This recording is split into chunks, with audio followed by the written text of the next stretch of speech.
paste entonces. Y con nosotros nuestro hermano William Berciano. Esperando los anuncios. Se los debe. Por texto o por correo, ¿cómo los va a mandar?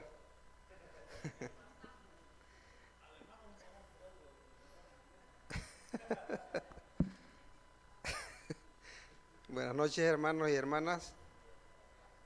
¿Cómo están? ¿Están con frío? Yo creo que después de haber cocinado el pastel ya tienen que haber agarrado un poquito de fuego, de energía. Pero no dijo el hermano de qué era. ¿Mm? El hermano Edwin está enojado, hermano, porque no, no le contó la leña. Bueno, mi hermano, es un privilegio estar aquí en esta noche.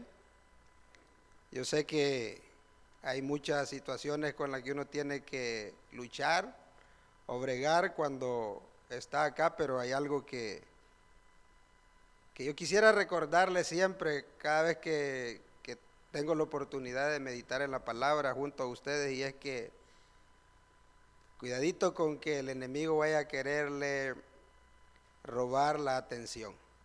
Cuidadito.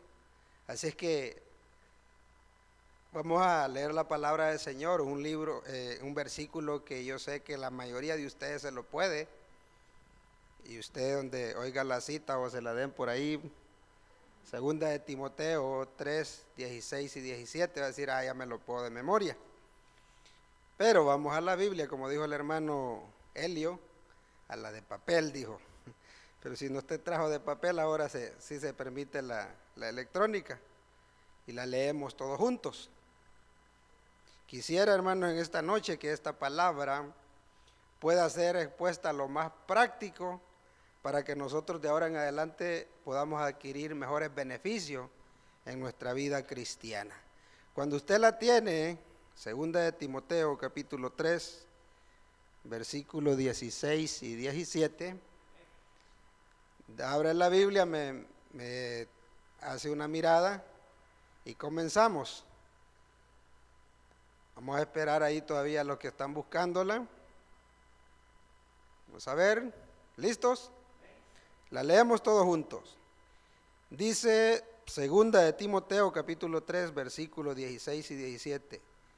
Toda la escritura es inspirada por Dios y útil para enseñar, para redarguir, para corregir, para instruir en justicia, a fin de que el hombre de Dios sea perfecto, enteramente preparado para toda buena obra. Leemos el 16 otra vez. Toda la escritura es inspirada por Dios y es útil para enseñar, para redarguir, para corregir, para instruir en justicia, a fin de que el hombre de Dios sea perfecto, enteramente preparado para toda buena obra. Oramos al Señor. Padre, te damos gracias en esta noche por el privilegio, Señor, que nos das de abrir tu palabra y poder, Señor, meditar en ella. Te rogamos que sea tu Espíritu Santo, Señor, guiándonos en esta meditación, que sea tu Espíritu Santo dándonos la sabiduría para entender, Señor, lo que la palabra tuya tiene para nosotros y sobre todo, Señor, para poderla poner en práctica.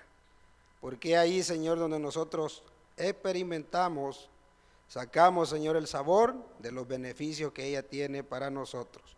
En el nombre de Jesús, gracias porque tu palabra nunca regresa vacía. Puede sentarse, mis hermanos, puede sentarse, hermanas. El título, hermanos, de esta meditación se llama, ¿cómo se llama? Ella es útil. Así se llama, ella es útil. No vaya a pensar de que es su vecina, cuando estamos poniéndole el título ahí, ella, no vaya a pensar que es la señorita o su esposa que está allá a su lado, no. Estamos hablando de las escrituras, por eso le puse ellas. El versículo 16 comienza toda la escritura. Si nosotros vamos a revisar gramática, nos vamos a dar cuenta que escritura, si la queremos ver desde el punto de vista del género, es una palabra que hace referencia a ella, al género femenino. Amén. Entonces, por eso el título se llama Ella es útil. Y yo sé que de la gran mayoría de lo que hablemos en esta noche, lo que usted más se va a acordar es del título. Así es que ella es útil, no es una señora, no es una muchacha, es la palabra de Dios. Y está en mayúscula ahí para hacer referencia. Hermanos, este es un miércoles, día de estudio bíblico. Nuestro pastor lleva una serie de estudios muy en detalles, muy excelente del libro de Lucas. Y en esta noche yo quisiera, hermanos, hablar y meditar lo más en detalle sobre estos versículos. Fíjense que las reuniones cristianas en la iglesia tienen muchos propósitos principales. Y dentro de ellos yo quisiera destacar dos nada más. Yo creo que el tiempo no nos ajusta, pero es más que suficiente para que nosotros podamos meditar. Todas las reuniones cristianas, hermano, de hora y media, de 2 horas, que se haga en una iglesia, tienen muchos propósitos. Dentro de esos propósitos, yo puedo encontrar 3 en esta noche. Propósito número 1 al venir a la iglesia es adorar a Dios. Propósito número 2 es discipular a los que ya hemos nacido de nuevo. Y propósito número 3 es evangelizar. Muchas veces a la iglesia vienen personas que no son cristianas, que nosotros las invitamos, y es el momento para presentarles el mensaje de salvación. Entonces, si nosotros tenemos en mente a qué venimos a la iglesia, porque uno tiene que saber qué es lo que la gente afuera opina, y específicamente aquella gente que no conoce de Dios, ni mucho menos de las Escrituras. Usted ha escuchado comentarios como este. ¿Para dónde vas? Voy para la iglesia. Ya vas a perder el tiempo otra vez. ¿Para dónde vas? Voy para la iglesia. ¿Que no te aburrís de ir ahí?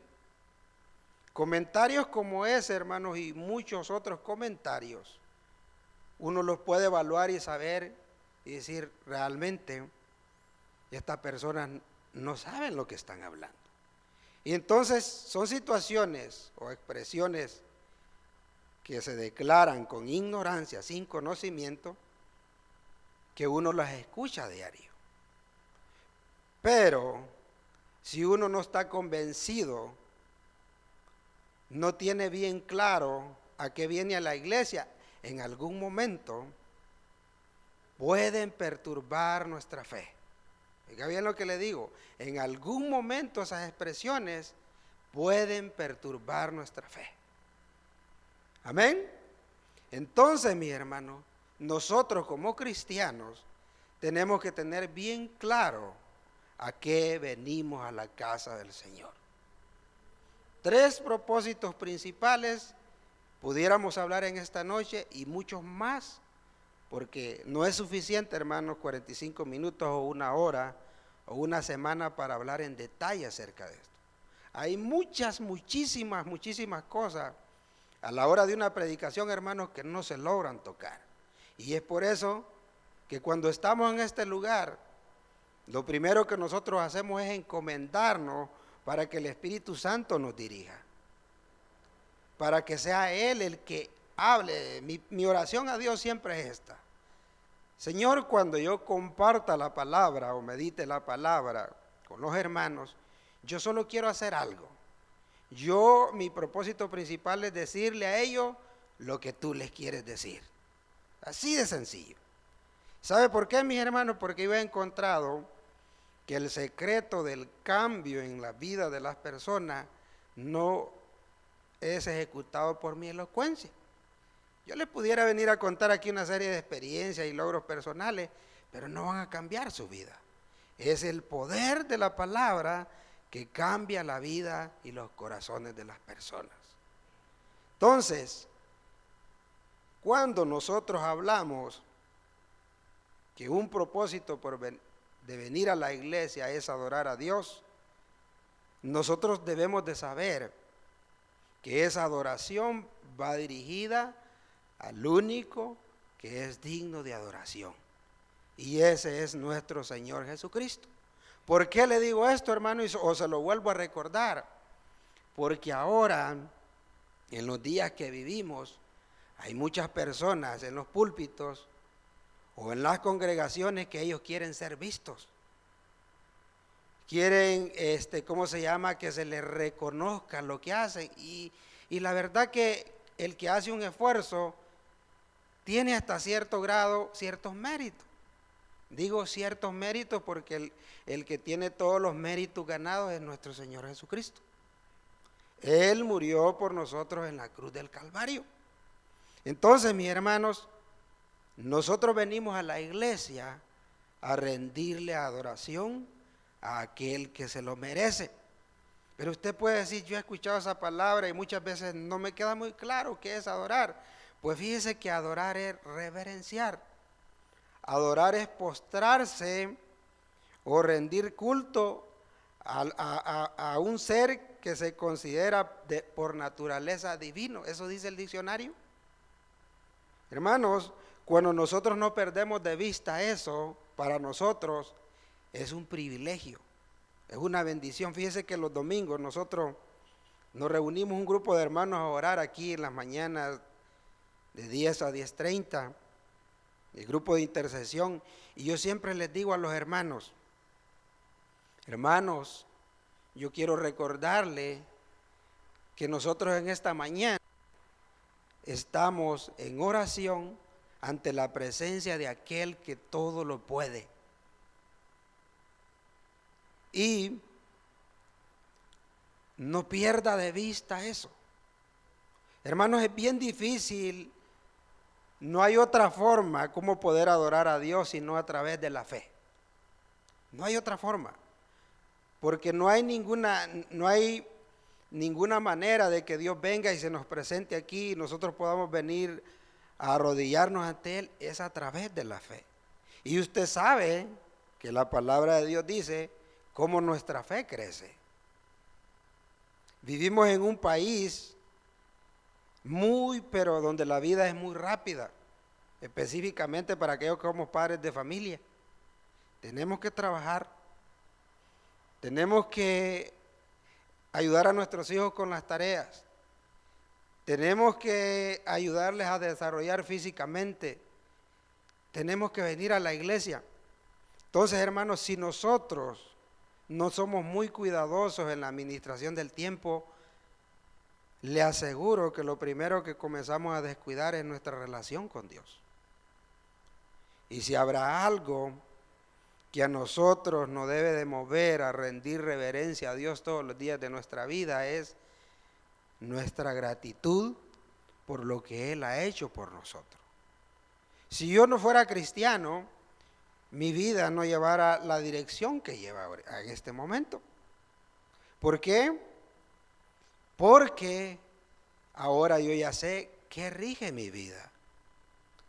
Ya vamos a llegar a los puntos donde el por qué decimos que ella es útil. Pero hermanos, tengamos en mente esto. Fíjese que el congregarnos nos sirve a nosotros para ver a los hermanos, para platicar con ellos. Uno ya sabe los días miércoles quienes vienen, platica, comparte tal vez algunas frases, pero lo principal es que nosotros venimos a adorar a Dios. A lo mejor no acostumbramos, hermanos, a arrodillarnos, pero puede ser que en algún momento nosotros tengamos la disposición y no hay ningún problema, lo podemos hacer.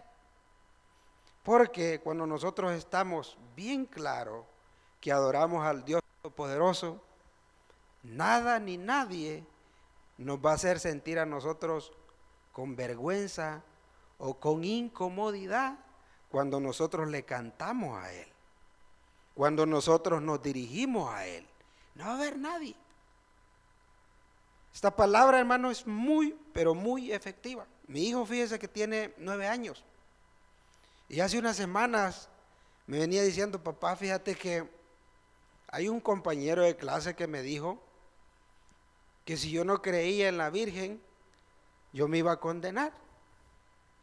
Y yo platico con él, platicamos con ellos, hablamos de la Biblia y le dijimos, hijos, nosotros somos cristianos. La mayor parte de las personas que no son cristianas los van a querer ridiculizar, pero ustedes manténganse firmes. Esto funciona, y comenzamos a darles detalles. Pues la cosa es que le digo yo, oh, así te dijo, sí. ¿Y tú qué le dijiste? Sencillo, papá me dijo lo que tú me has enseñado. ¿Qué le dijiste? Mostrámelo por la Biblia, ¿dónde está eso? Dice que le dijo. Como vos me estás diciendo que si yo no creo en la Virgen, yo voy a ser condenado, mostrámelo. No, dice que le dijo, no hay nada allí, pero yo sé lo que te digo. ¿Y qué pensaste? Dijo, 9 años tiene. No sabe lo que está hablando, papi. Entonces, hermano, ¿sabe? Le doy gracias a Dios. Y uno se siente que está haciendo algo por fomentar la fe de ellos.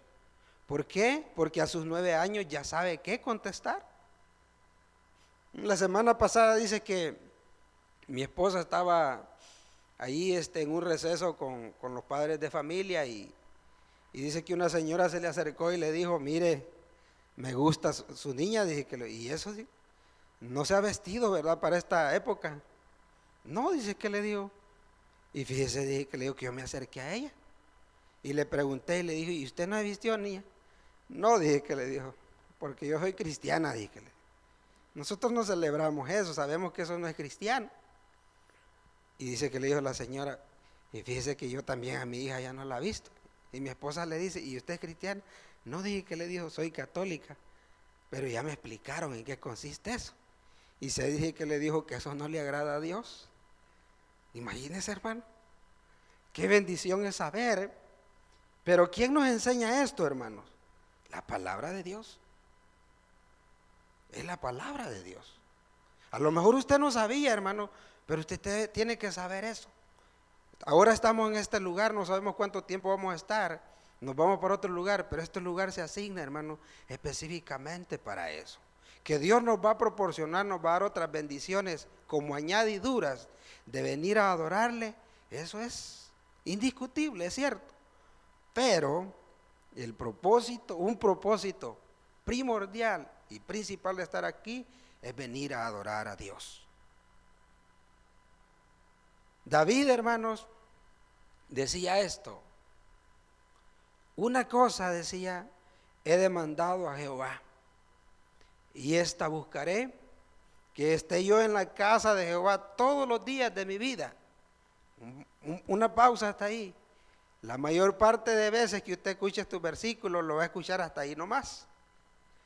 Pero para encontrarle el propósito por el cual él había determinado estar en su casa, usted tiene que leer lo que está después. Dice, para contemplar la hermosura de Jehová y para inquirir en su templo. No solo es que David había terminado de estar en la iglesia y estar ahí, no, hasta ahí, no. Decía, para contemplar la hermosura de Jehová. ¿Y cómo, en qué momento la contempla uno, hermano, esos momentos tan maravillosos con Dios?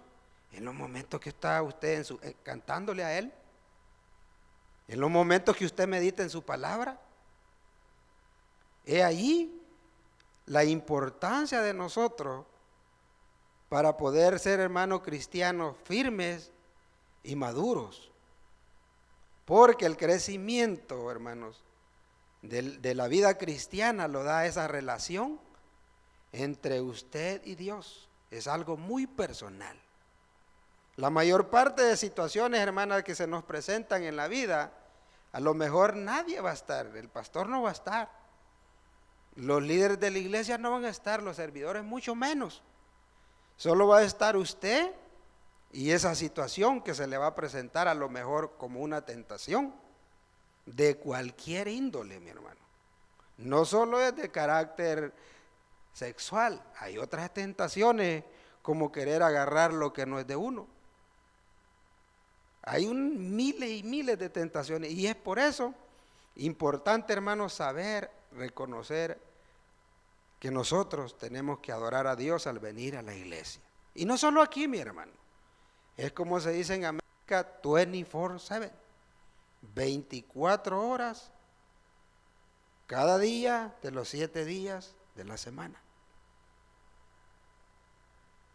Un propósito que nosotros tenemos que tener siempre firme, que no se nos tiene que olvidar, es que nosotros venimos a este lugar a adorar a Dios.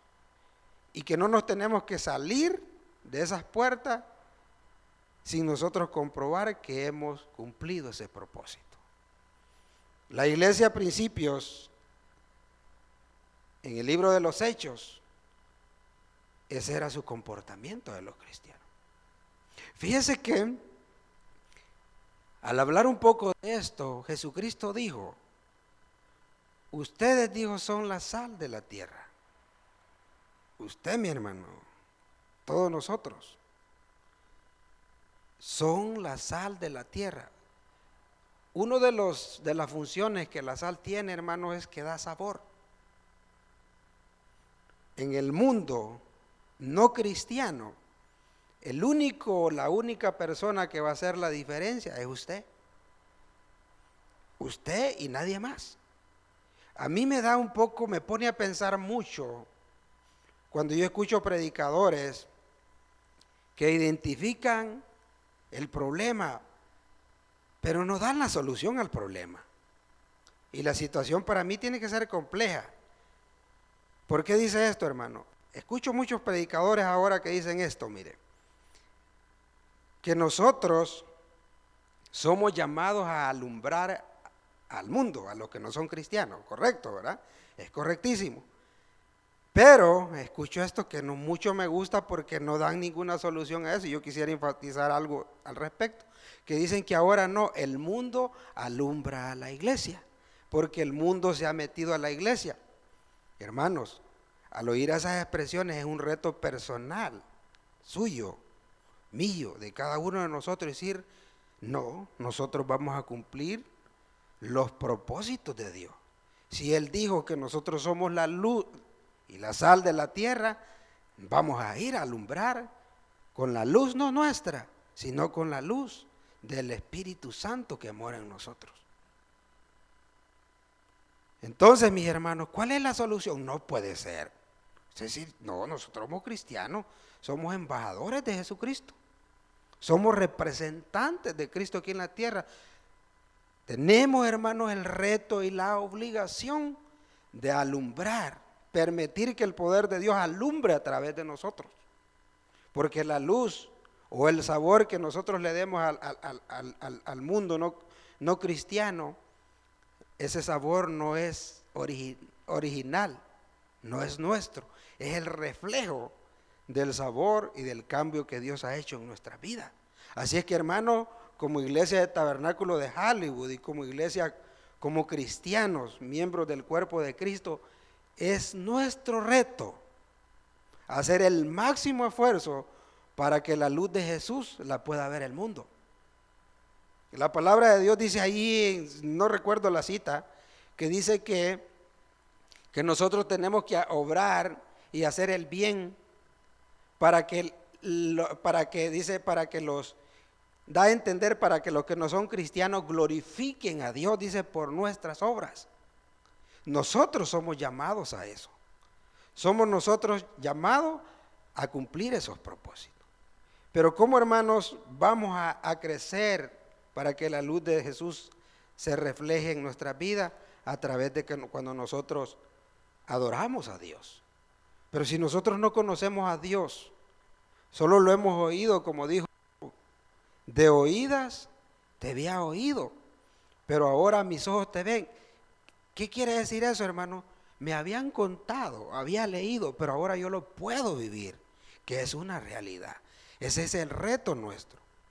Cuando la iglesia de Dios le adora a Él en verdad, de corazón, hace el máximo esfuerzo porque se pueda notar la presencia de Dios en la vida de nosotros, hermano, las almas se van a convertir al Señor. Las personas van a venir a los pies de Cristo, porque van a ver, ellos van a ser testigos. No, hombre, no puede ser. No era como yo me lo imaginaba. En esta persona algo está pasando y usted le va a dar la oportunidad de decir, es el poder de Dios y la misericordia que ha invadido mi vida, y por eso usted puede ver lo que yo soy, porque yo no era digno de esto. Nadie, hermano, puede jactarse por él mismo, no, que yo hice los méritos para que Dios me utilizara o para que yo estuviera meditando. No, no, no. El único que tiene méritos, que se lo ganó todo en la cruz del Calvario, es Jesucristo. El mérito de nosotros era la muerte. Éramos reos, éramos viajeros hacia el infierno, pero por la misericordia de Dios nosotros estamos aquí. Hagamos vivir, hermano, eso a diario en nuestras vidas, de poder adorarle como Jesucristo le dijo a la samaritana, en espíritu y en verdad, porque dijo, esas son las personas que el Padre busca, adoradores en espíritu y en verdad. Luego, mis hermanos, objetivo número 2 por el cual nosotros venimos a la iglesia es para ser discipulados. ¿Y qué es eso, hermano? Mire, el pastor nos ha mencionado esto continuamente, y yo sé que usted se lo sabe, que discípulo es aquella persona que aprende de su maestro. Ese es un discípulo. Si usted hace la diferencia, hermanos, entre creyente y discípulo, o entre creyente y ateo, usted sabía que, ¿sabe usted si el diablo es ateo o es creyente? ¿O el diablo es creyente y ateo a la vez? ¿Es Satanás ateo o es creyente y ateo a la vez? Fíjese que un ateo es aquel que dice que no cree en Dios. Y Satanás no es ateo, fíjese. Si por ser ateo o no ser ateo una persona se salvara, Satanás se salvaría, porque él no es ateo, él cree. ¿Se acuerda aquella vez, en aquel encuentro de Jesucristo con aquel que estaba, que era endemoniado o sordomudo, no recuerdo, que los mandó a que saliera, y como quiso hablar el demonio, y ¿cómo se llama? Jesucristo no quería que se revelara su nombre. Entonces la palabra declara que los demonios creen y tiemblan. Pero discípulo, hermanos, la diferencia entre un creyente y un discípulo es que el discípulo aprende. El creyente como que cree cualquier cosa muchas veces. No, hermanos, fíjense que nosotros, la palabra del Señor nos manda a que tenemos que desarrollar la capacidad de examinarlo todo y retener lo bueno. Hay un niño de parte de la familia de mi esposa que tiene 6 años, tiene una capacidad para retener las historias, lo que le cuentan, pero como memoria fotográfica. Y dicen que está en kinder, y el día de la semana de Halloween estaban pintando, y se levantó y le dijo, señorita, déjeme decirle algo, 6 años tiene, y habla así como que fuera un adulto, y así te tiene que ponerle atención porque lo llama la atención lo que le dice. Señorita, dice que le dijo, déjeme decirle algo, yo no voy a hacer tarea de pintar esa calabaza. ¿Por qué? Dije que le dijo, porque yo soy cristiano y yo no hago eso. Y la niña también es cristiana, hablando por la vecina también. A mí dice que le dijo, deme otra clase de tarea. Y como en las escuelas, hermanos, no lo pueden obligar, está bien, dice que le dijo, está magnífico. Entonces, la semana pasada me la encontré en la casa donde mi suegra, y le digo, hola Randy. Hola, me dice, ¿cómo estás? Le digo, bien. ¿Y qué y celebraste la fiesta? Para ver qué me contaba. ¿Cuál fiesta? Me dice, esa que celebran esta semana. No, me dijo, esa celebración es satánica. ¿Y cómo sabes vos? Le digo, ahí en la Biblia dice, me dijo. Digo, ¿cómo le? Sí, me dijo. ¿Y quién te ha enseñado que ahí en la Biblia dice? Mi mamá, me dijo. ¿Y te ha dicho la cita? Le digo. No, me dice.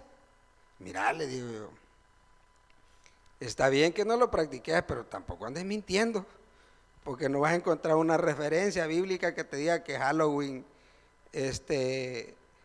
no está prohibido dentro de los mandamientos de Dios.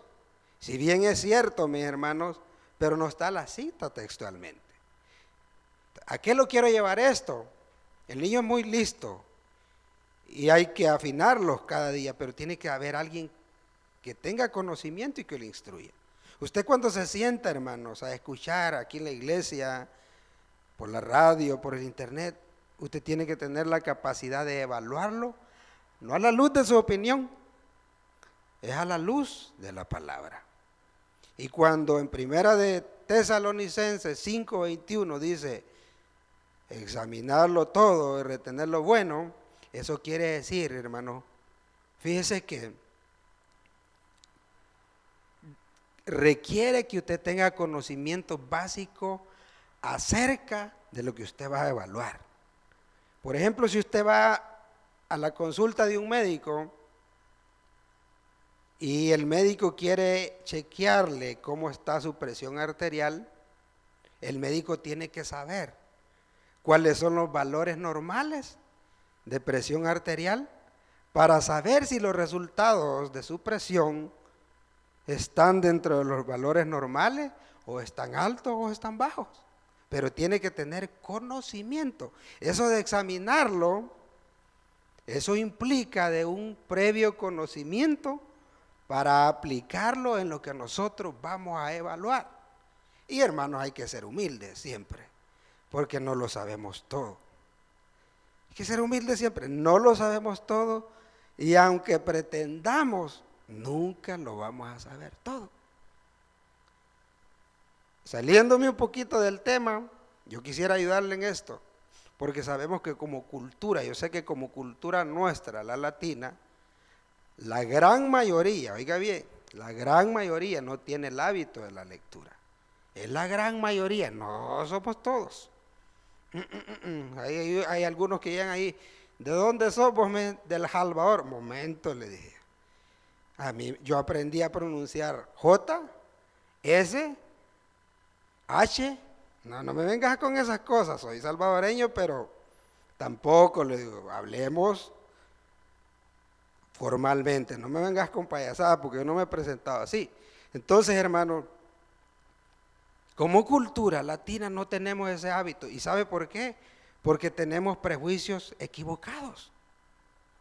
Mi hijo me ve estudiando y me dice, papi, yo no voy a estudiar para doctor. Y yo le digo, ¿por qué? Es que no te levantas de esa silla, me. Y le digo, ¿y por qué crees, hijo? Le digo, no, mucho tiempo. No, le digo, es que, y aquí vamos al punto.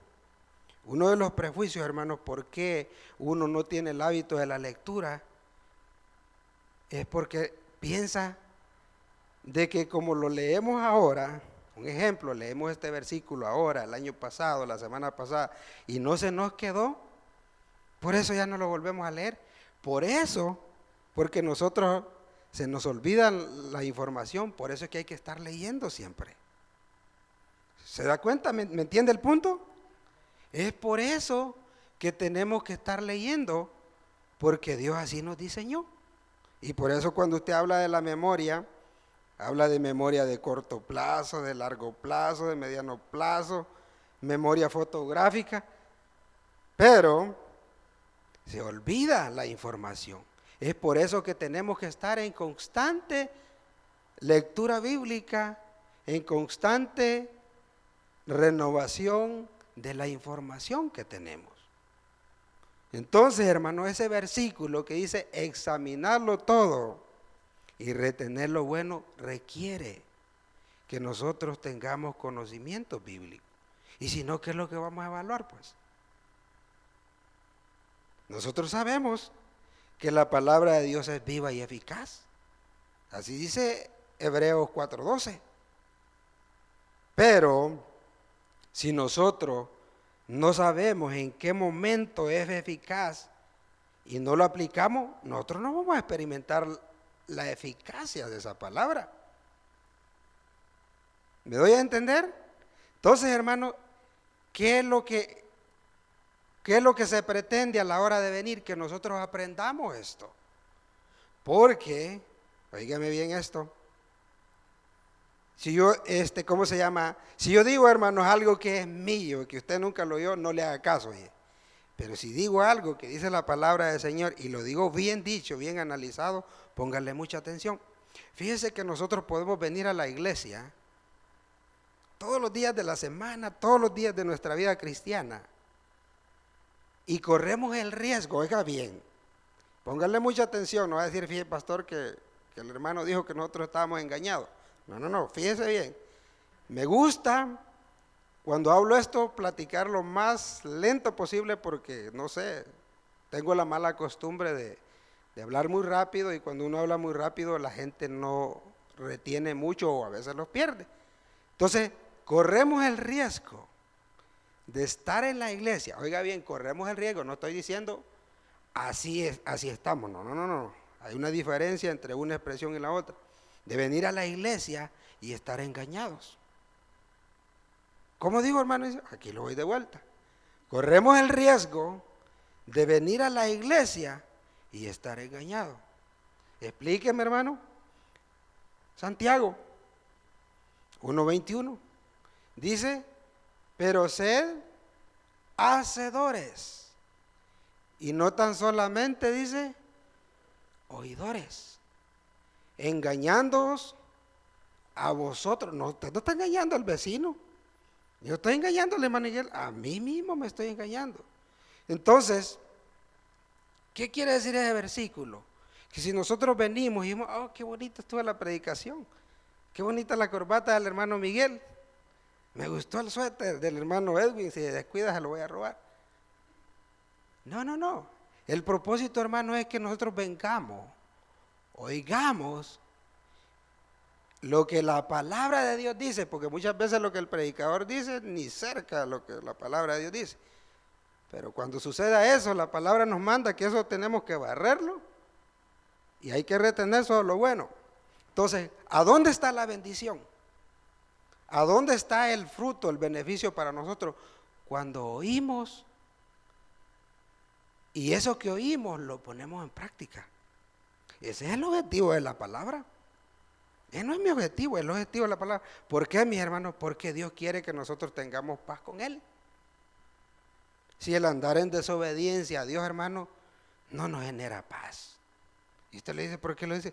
Por experiencia propia, mi hermano. Las mejores enseñanzas de mi vida, yo las he aprendido de este libro y muchas veces de mis errores propios. No se siente paz en el corazón. Cuando uno ya es cristiano, el Espíritu Santo anda con uno y Él mismo le enseña, le indica en qué momento la vida de uno no anda en paz con Dios. Usted no necesita que ningún hermano, ni mucho menos el pastor, lo vigile, porque el Espíritu Santo anda en usted. Entonces, venimos a la iglesia para ser discipulados. Pero como la introducción se me hizo un poco más larga, hermano, vamos a los versículos donde comenzamos, porque no te va a decir, ¿y para qué leyó 2 de Timoteo 3, 16 y 17? Pues la pregunta es, mis hermanos, dice aquí que toda la escritura es inspirada por Dios. Dice toda. Desde Génesis 1:1 hasta Apocalipsis 22:21. Esa escritura, hermano, fue la voluntad de Dios que se nos revelara a nosotros.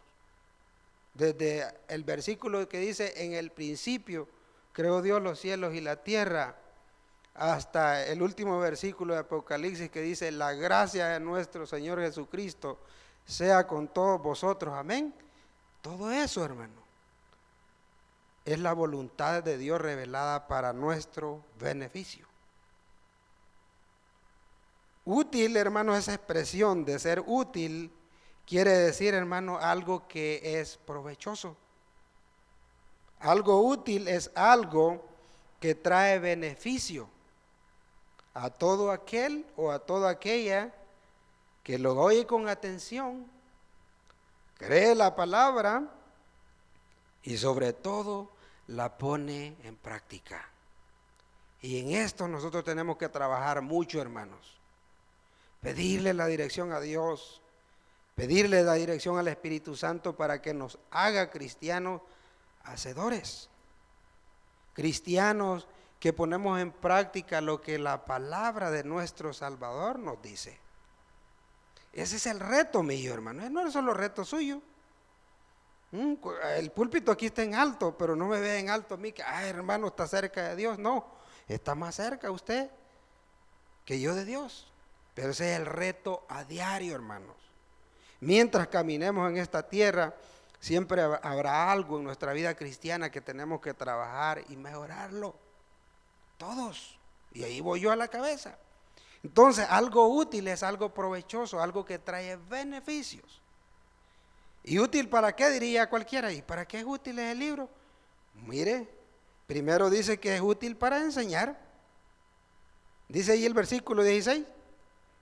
Inspirado por Dios y útil para enseñar. Hermanos, en el área de la enseñanza, la Biblia tiene principios financieros para cómo manejar el dinero, para cómo manejar los bienes, los tiene. Mire, la mayoría de fiestas que se hacen en estos países alrededor del mundo, lo hacen con propósitos de obtener ganancias los empresarios. Y nosotros los cristianos, hermanos, no tenemos que ser bobos, no tenemos que ser sencillos para que ellos nos quiten la provisión que Dios pone en nuestra mano. Y usted le voy a dar un versículo nada más. En el libro de Isaías hay un versículo que el profeta, que Dios le habla al pueblo y le dice: ¿por qué gastáis el dinero en lo que no es pan y vuestro trabajo en lo que no sacia? Nosotros tenemos que agarrar, hermanos, las instrucciones bíblicas. Yo me pudiera pasar todo el mes de noviembre, diciembre, enero, un semestre completo dándole las instrucciones bíblicas para que nosotros aprendamos a manejar el dinero, hermano, más en este país. Que viera cómo las empresas nos estudian a nosotros. Le voy a dar un tips. Dicen los empresarios en todas las áreas, los asiáticos, los americanos, que el latino se desgasta trabajando de lunes a domingo, de lunes a viernes o a sábado, para ir a gastarse todo ese dinero el domingo. O sea que ellos están felices el fin de semana porque la provisión nuestra, ellos ya saben que nosotros vamos para ahí, boom. Y necesitamos, si nosotros queremos aprender a manejar eso, hermano, la Biblia tiene principios. Para manejar un matrimonio, la Biblia nos enseña. Jóvenes, ¿cuántos aquí son solteros? Vamos a ver uno, como 2, 3, ¿verdad? ¿Sabe una instrucción para ustedes de la Biblia? Que usted tiene que casarse o tiene que pedirle a Dios a un cristiano o una cristiana. Eso dice. No unáis, dice, en yugos desiguales con los inconversos. Quiere comenzar un matrimonio en el cual Dios lo bendiga, tiene que seguir esos principios. Tiene que seguir esos principios. Como joven, hermano, qué bueno entrar y conocer esos principios. Yo le puedo dar testimonio, 11 años. Problemas siempre hay, pero se solucionan, porque ya tenemos a Jesucristo en el centro de nuestras vidas. Principios, enseñanzas para que otras situaciones, hermano, de lo que usted quiera. Tiempo no tenemos, pero aquí tenemos el libro, hermano, de los libros. Yo estaba leyendo en esta mañana de que se considera una joya de la literatura, de la historia humana, la Biblia. ¿Y por qué?